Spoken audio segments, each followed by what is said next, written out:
So magandang araw kabola, sa video nito pag-uusapan natin kabola ito pong Barangay Ginebra kabola.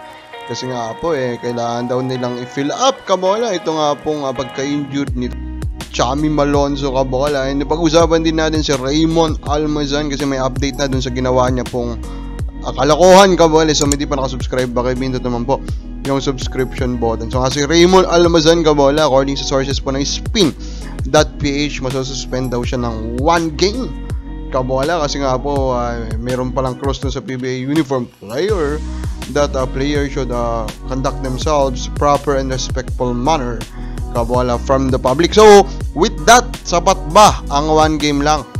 Now nag-explain kasi pala sa Almazan dito sa commissioner's office. Ang explanation niya, misinterpreted lang daw yung pera po na yan kabola, na yung pagbibigay daw ata ng asawa niya kabola, wherein yung pagbibigay daw, yung pera daw na yon is more of payment na nila agad daw ata sana dun po sa magiging penalty of fine po nila, which is in a way understandable naman kabola, na pwede nga ma-misinterpret kabola. Pero remember, MMDA posted it in social media. Of course hindi po posted ng MMDA kung hindi rin po solid kabola yung kanila pong naratibo dun sa mga pangyayari. Pero overall, mukhang pinaniwalaan po siya ng PBA kabola, kaya 1 game lang. Kasi kung hindi siya pinaniwalaan ng PBA, I doubt 1 game lang po yung ibibigay po sa kanyang suspension, di ba?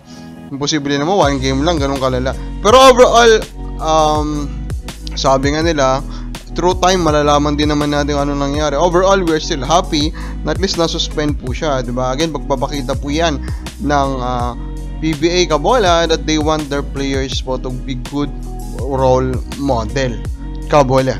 Now, ang one of the biggest questions na pinag-uusapan is kung kaya daw pong i-sweep kabola ng SMB itong elimination round.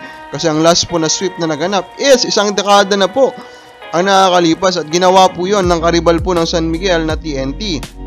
Nung 10 teams pa lang po ito, nag 9-0 po sila kabola. And the most recent one naman po na 1 loss lang ginawa yan ng San Miguel dito po sa 2017 Philippine Cup kabola. Kaya naman marami ang nakakita kabola na ito pong current na run ng San Miguel pwede nilang gawing undefeated dito. And for me, hindi ako magugulat they're just really running very very well kabola.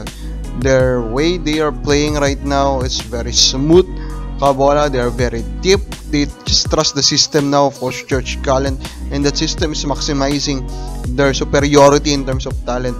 So the last 4 teams that can try kabola to fail them in doing so will be Magnolia, NLEX, Blackwater, Emerald. Of course, Magnolia is the biggest culprit kung sakasakali man, and of course that will be a big game overall. So with that lineup though, after Magnolia, makikita mo talaga may chance may chance po talagang kaya po nila itong gawin.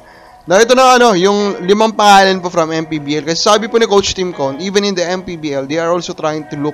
So I gave him 5. I suggest 5 po. Ito yung 5 pangalan. 5 natin, Gab Banal, who last played for Blackwater Elite. Unfortunately, MVP po ito ng MPBL, Pero dito nga po sa PBA, hindi talaga siya makahanap po ng kumbaga tahanan niya po ng team, kaya magbalik po ata siya ulit sa ibang liga kabola. Pero overall, if they want sure ball 3 ND, Gab Banal is a good target. Michael Cañete kabola, matagal din ito sa Meralco Balls, pero ngayon naglalaro po siya sa Abra Weaver kabola, and he's doing well there kabola. He's a shooter. Kung gusto po ng Ginebra shooter, pwede po nilang kunin. Ito pong si Michael Cañete. Levey Hernandez, ito shooter din ito kabola, sa TNT naman to nagtagal. Currently is also playing po in the MPBL kabola. So ito volume 3-point shooter, pero very good din po siya na scorer. Kung scoring type po ang gusto nila at sobrang sipag sa depensa, pwede rin po ito si Hernandez. Now all around naman pong gusto nila, pwede si Warren Bonifacio kabola, Si Warren Bonifacio, legit to. He will really fill up the stat sheet, masipag sa pag-rebound kabola, and then unfortunately hindi siya ganun ka-athletic, pero sobrang sipag niya rin po sa depensa. Pero numero 1 pa rin po na masasuggest natin, Carl Brian Cruz. He's doing very well right now with Manila Stars kabola. He's their best player. Showing up on both ends kabola, diba? Defense, offense, ginagawa po niya yan. And approve naman niya yung sarili niya. So tignan natin, baka ito rin po talaga ang kailangan po kayo ng Ginebra. Kababal, sorry mo, sino sa kanila ang dapat target po ng Ginebra? Comment lang po sa baba.